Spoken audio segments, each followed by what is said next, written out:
नमस्कार विद्यार्थियों, आपका स्वागत है हमारे चैनल एके ज़ूलॉजी क्लासेस में। आज हम चर्चा करेंगे एक बहुत ही दिलचस्प विषय पर। सोचिए, एक कोशिका हर एक सेकंड में हजारों अलग अलग तरह के प्रोटीन्स बनाती है। लेकिन असली चुनौती उन्हें बनाना नहीं है, बल्कि उन्हें सही समय पर सही जगह पहुंचाना है। एक भी पैकेट अगर गलत पते पर चला गया तो कोशिका बीमार पड़ सकती है या मर भी सकती है। ये एक बहुत ही हाई स्टेक्स डिलीवरी सिस्टम है ना? बिल्कुल। ये किसी वैश्विक लॉजिस्टिक्स कंपनी को चलाने जैसा है, लेकिन सब कुछ एक सुई की नोक से भी छोटी जगह में हो रहा है। रफ्तार और सटीकता दोनों ही अविश्वसनीय हैं। तो चलिए आज कोशिका के अंदर के इसी अमेज़न डिलीवरी सिस्टम की पड़ताल करते हैं। वैज्ञानिक भाषा में इसे एंडोमेम्ब्रेन प्रणाली कहते हैं, यानी एंडोमेम्ब्रेन सिस्टम। पर काम इसका बिल्कुल वैसा ही है। हाँ, और हमारा मिशन है इस पूरे सिस्टम के नक्शे को समझना। हम ये देखेंगे कि प्रोटीन और लिपिड कैसे बनते हैं, उन पर एड्रेस लेबल कैसे लगता है, और फिर उन्हें कोशिका के अंदर या बाहर उनकी अंतिम मंजिल तक कैसे पहुंचाया जाता है। इस प्रणाली के मुख्य खिलाड़ी हैं एंडोप्लाज्मिक रेटिकुलम, जिसे हम ईआर कहेंगे, गोल्जी उपकरण, परिवहन वेसिकल्स, लाइसोसोम और प्लाज्मा झिल्ली। ये सब मिलकर एक बेहतरीन ऑर्केस्ट्रा की तरह काम करते हैं। ठीक है। तो इस ऑर्केस्ट्रा की शुरुआत कहाँ से होती है? जब एक राइबोसोम प्रोटीन बना रहा है तो पहला सवाल तो यही उठता है, उसे कैसे पता कि इस प्रोटीन को भेजना कहाँ है? क्या उस पर कोई डाक टिकट या बारकोड जैसा कुछ होता है? यह एक बेहतरीन सादृश्य है और जवाब है हाँ, एक तरह का बारकोड जरूर होता है। इसे प्रोटीन टारगेटिंग कहते हैं। हर प्रोटीन पर अमीनो एसिड का एक छोटा सा क्रम होता है जो एक सिग्नल या कह सकते हैं पते की तरह काम करता है। अच्छा, तो मतलब अलग अलग पतों के लिए अलग अलग बारकोड होते होंगे। बिल्कुल। अगर किसी प्रोटीन को एंडोप्लाज्मिक रेटिकुलम यानी ईआर में जाना है तो उसके शुरुआत में ही एक खास सिग्नल पेप्टाइड होता है। अगर उसे लाइसोसोम में जाना है, कोशिका के रिसाइकलिंग प्लांट में, तो उस पर मैनो 6 फॉस्फेट नाम का एक टैग लगता है।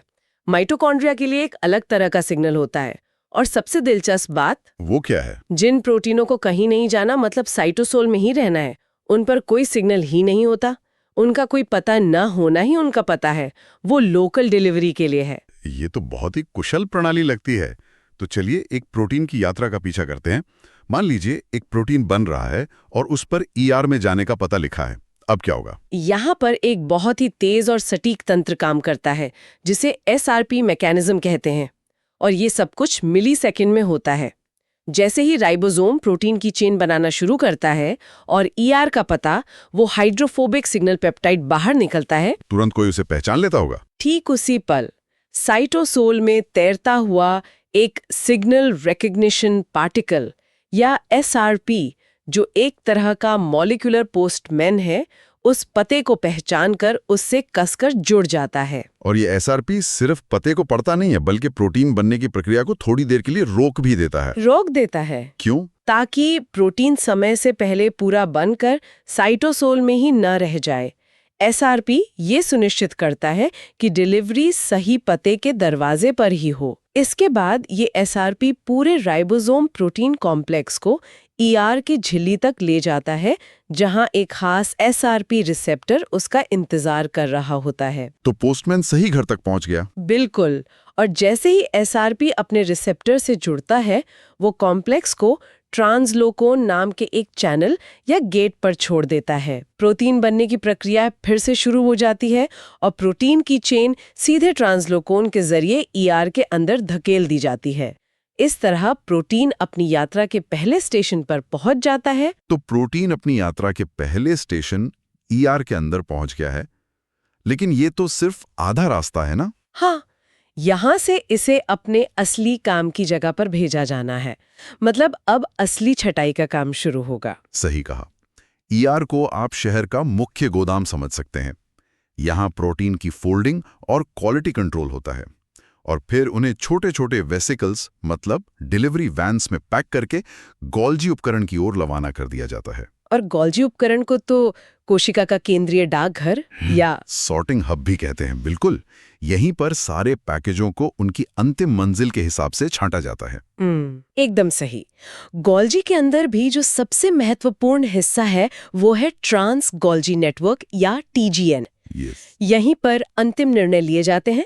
हमारे स्रोत बताते हैं कि टीजीएन से मुख्य रूप से 3 बड़े रास्ते निकलते हैं। और ये 3 रास्ते कौन-कौन से हैं? पहला रास्ता उन प्रोटीनों के लिए है जिन्हें लाइसोसोम भेजा जाना है, जिन पर वो मैनोस-6 फॉस्फेट का खास टैग लगा होता है।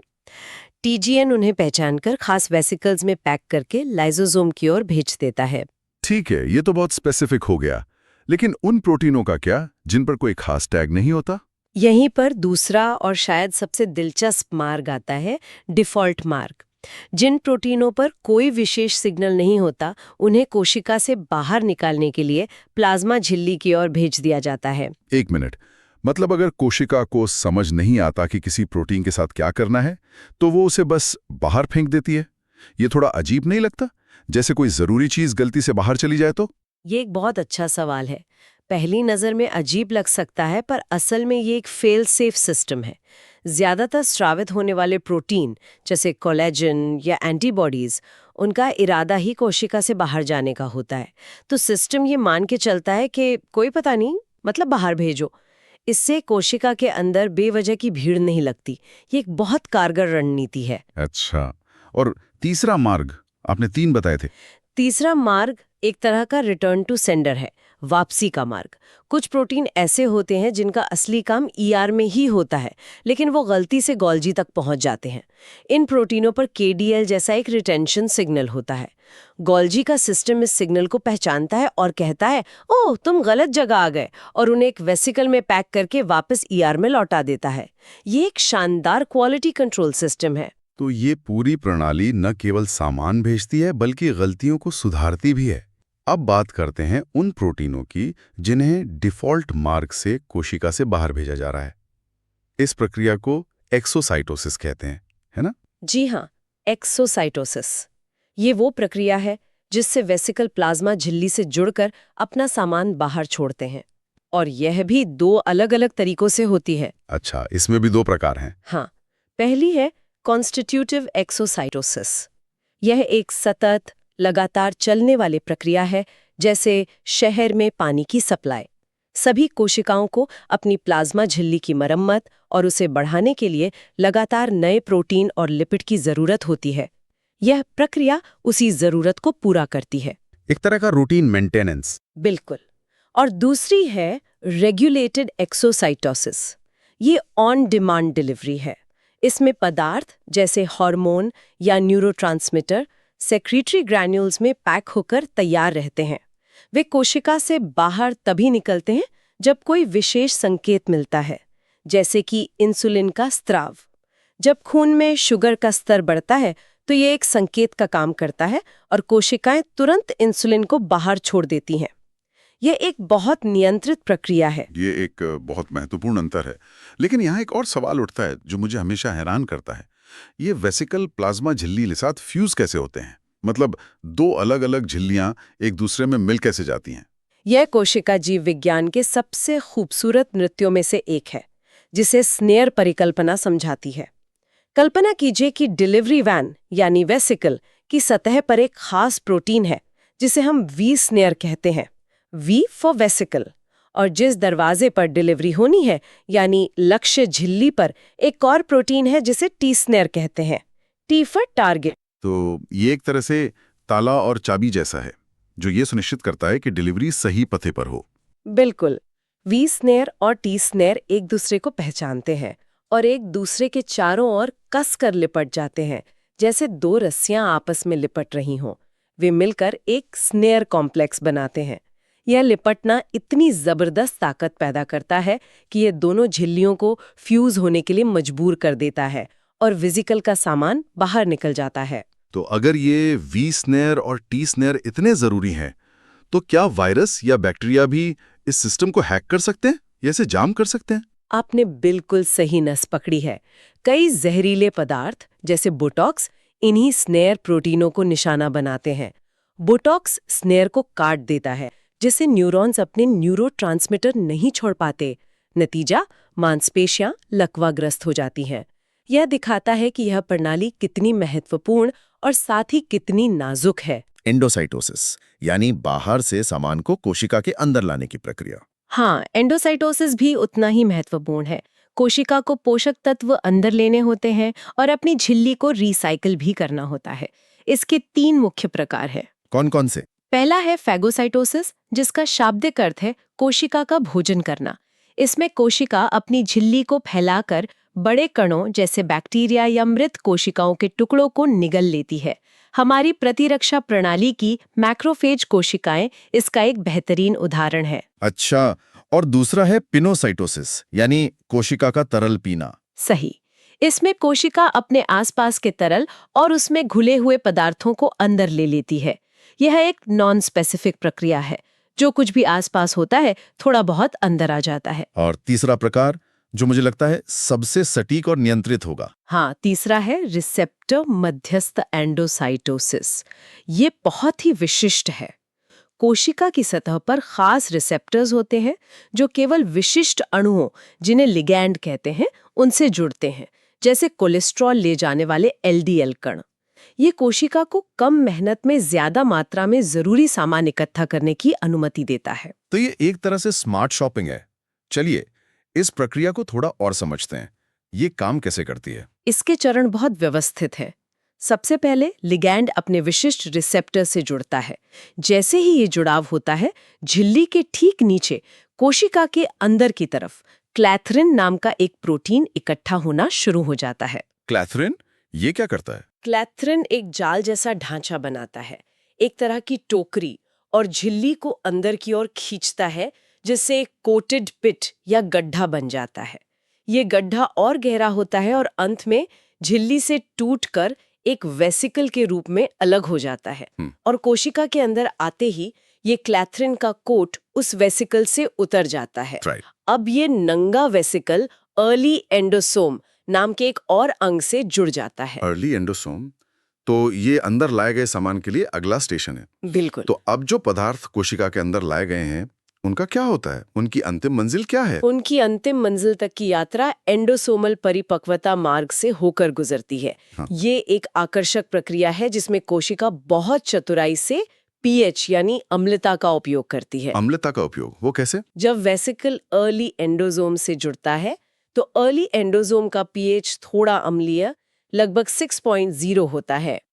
ये हल्का अम्लीय वातावरण इतना काफी होता है कि ज्यादातर लिगैंड अपने रिसेप्टर से अलग हो जाते हैं।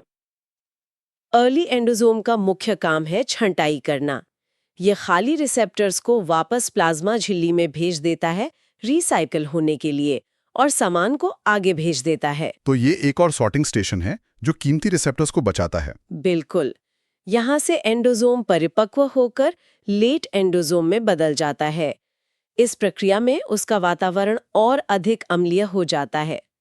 लेट एंडोसोम का pH लगभग 5.5 होता है। और अंतिम चरण? अंतिम चरण है लाइसोसोम। लेट एंडोसोम अंततः लाइसोसोम के साथ फ्यूज हो जाता है। लाइसोसोम कोशिका का अंतिम अपघटन और रिसाइक्लिंग केंद्र है।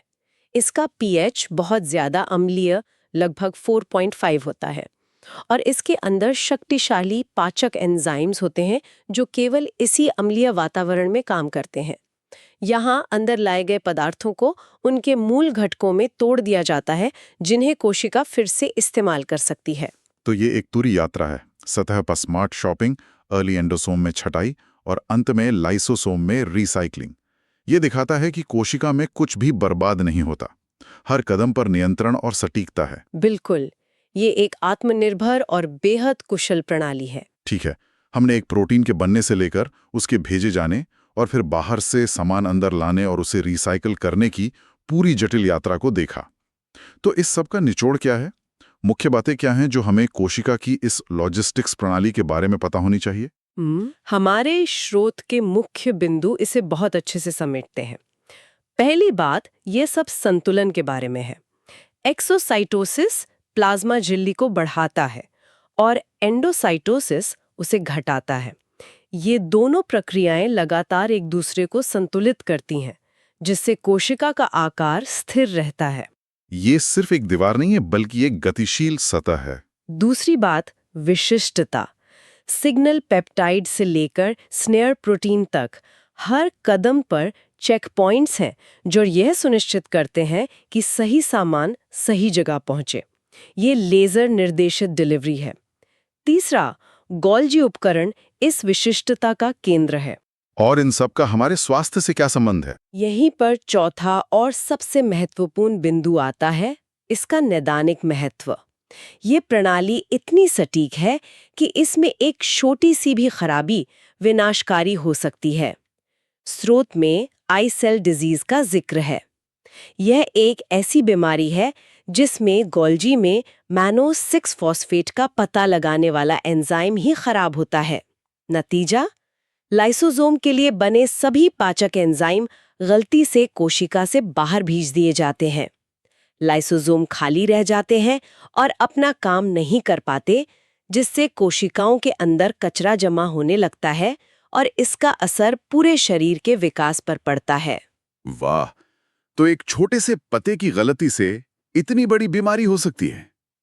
आज की हमारी चर्चा ने वाकई कोशिका के अंदर की इस जटिल और खूबसूरत दुनिया को उजागर किया है।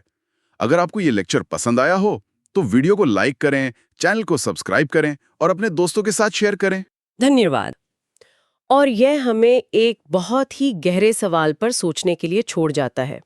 आई सेल डिजीज हमें दिखाती है कि एक सॉर्टिंग सिग्नल की कमी कितनी घातक हो सकती है।